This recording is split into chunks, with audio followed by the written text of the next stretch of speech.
Hi friends, we're going to do some comparing and contrasting now like we did this morning when we were comparing and contrasting our shapes to see how we would sort them. What I'm going to ask you to do is open up your Skills Buddy to page 54 in the pink heart and 55 in the pink heart, and let's go ahead and take a look. Let's take a look at the two bicycles. When we compare and contrast things, we look at how things are alike and how they are different. When we read a story, we pay attention to that because it helps us with our comprehension or understanding of the story, which makes us a better reader. So let's take a look at the two bicycles, okay? Let's note some of the things that are the same about them. What are some things that you notice? Okay, right, they have two wheels. They both have two wheels. They both have a seat. They both have handlebars. Okay, let's take a look. Oh, yep, and they both have pedals, right? They both have pedals. Let's take a look at the way some of these two bikes are different. Well, let's take a look at this bicycle. What does this bicycle have that this bike does not? That's right, it has the training wheels. And do you notice anything else? Okay, yep, the color is different. Very good, the color in the two bikes are different. Take a look at the weather that the two bikes are in. Right, that's different too. The red bike is in the sunny weather and the purple bike is in the rainy weather. Okay, and that can help us understand why maybe he's looking and thinking about which bicycle he wants to ride depending on the weather that day. So as a good reader, we pay attention and we compare and contrast to things that are different and how they are alike.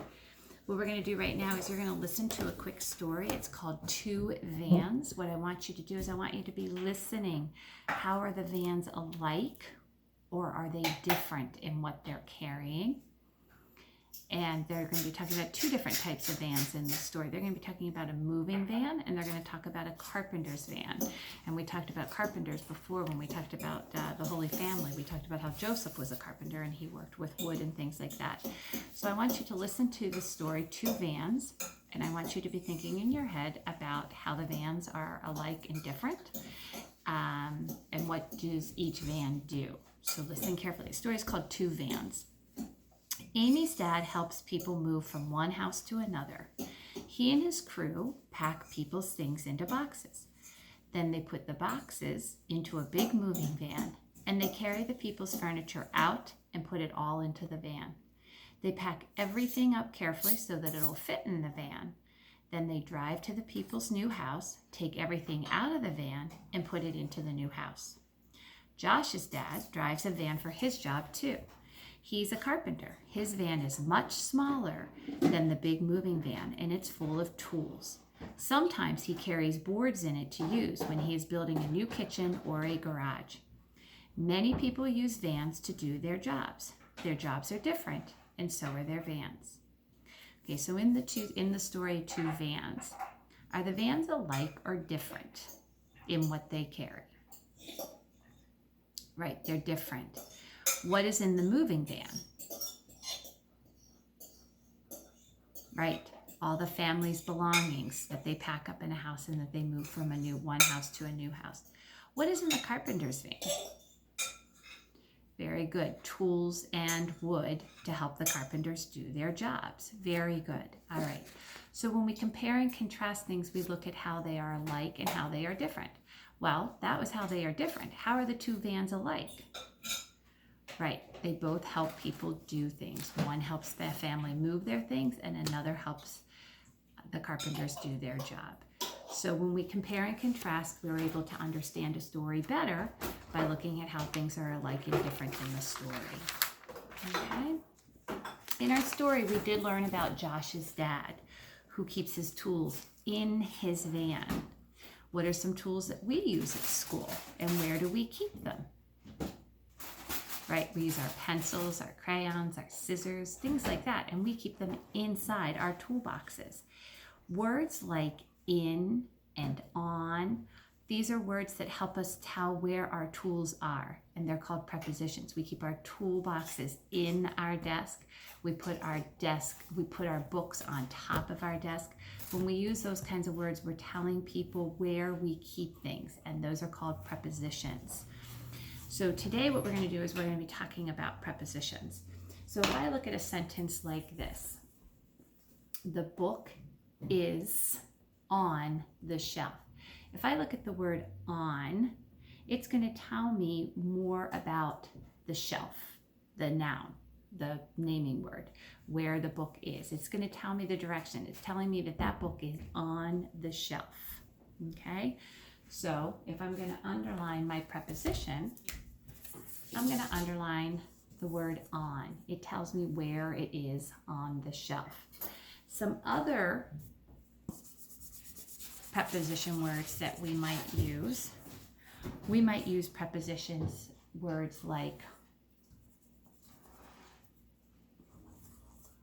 we just said, on. We might use the preposition in, like we talked about, where we keep our tools and our books and things like that. We keep them in our desk. Another we might say, another preposition is the word over. The plane flew over my house. The plane flew over. It tells me where that plane is flying. We might also see the word, the preposition, under. He hid under the chair. So these are words that we use to tell us where we can find something. So back to my original sentence, the book is on the shelf. On is telling me where I'm going to find that book. Okay? We're going to practice using some prepositions right now, along with the skill we worked on last week about writing a question. So I'm going to ask you to go ahead and open up your packet with your reading workbooks in, and I'm going to ask you to open up your packet to page 353. And you should see the words up at the top.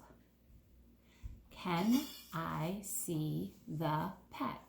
Well, this is a question, but right now I can look at it and I say that there are two things wrong with this question. Can you look and tell me what one of them is? Yes. How do we start a sentence? We always start it with an uppercase letter. Do I have any punctuation here? Nope, I don't. Would I use a period there? Am I ending a thought? No. If I listen to this, can I see the pet? I'm asking a question. Very good. And when I ask a question, it's because I want an answer. So what I would like you to do is I would like you to correctly write that sentence for me, that question. And you can check yours to mine now. Can I see the pet? In your neatest handwriting. Okay? In your neatest handwriting. Okay? Now what I'd like you to do is pause and make sure that you've finished writing the sentence properly. Okay? And now what you're going to do is you're going to illustrate an answer to that. Can I see the pet? So what I'd like you to do is I'd like you to draw a table, just like I did. And then what I would like you to do is I would like you to choose your pet, any pet that you want. And you're going to use a preposition because you're going to tell me where I see the pet. I see my pet under the table. What you're going to do is you're going to draw your pet and you're going to use one of those prepositions to describe where your pet is. You're going to finish writing your sentence, then you're going to draw your picture and you're going to illustrate it, and then you're going to tell your mom or your dad where you see the pet. I see the pet under the table. It might be I see the pet over the table. I see the pet beside the table. You're going to use a preposition to describe where you have your pet. Okay? All right. So those are preposition words. They tell us where we can find something. The book is on the shelf. On is telling me where I can find it. My pet is under the table. Under is the preposition. It tells me where I can find something.